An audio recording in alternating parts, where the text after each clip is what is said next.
Hello and welcome back to another episode of One Two Step. In today's video, I'm going to show you how to enable two-step verifications in Facebook. Keep watching the video till the end to learn how and subscribe to our channel by hitting the subscribe button.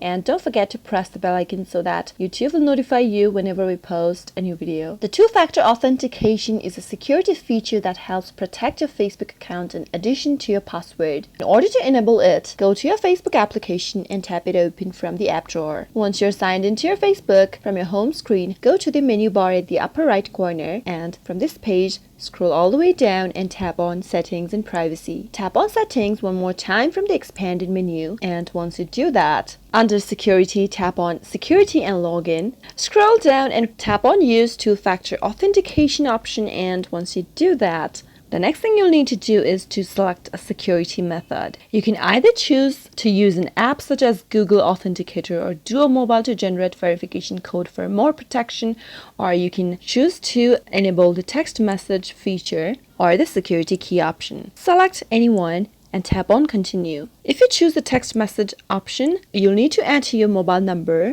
on the next page. Once you do that, tap on Confirm at the bottom of the screen. You'll need to enter your password one more time in order to continue, and tap on the Continue button after you're done. Wait for a code that is sent to your mobile number. Once you receive it, simply enter the 6-digit code here in the text field and tap on Continue at the bottom of the screen. After that, your two-factor authentication is on your Facebook. Tap on Done, and there you go. Doing this will help you protect your Facebook account with an additional layer to your password. Next time, you'll be asked to enter a special login code whenever you are logging into your account. That is how you can easily set up two-step verifications in Facebook. I hope the tutorial was helpful to you. If it was, go ahead and give it a thumbs up. Feel free to comment down below in the comment box if you have a question or a feedback for us. I'll soon be back with more tutorial episodes. Goodbye till then.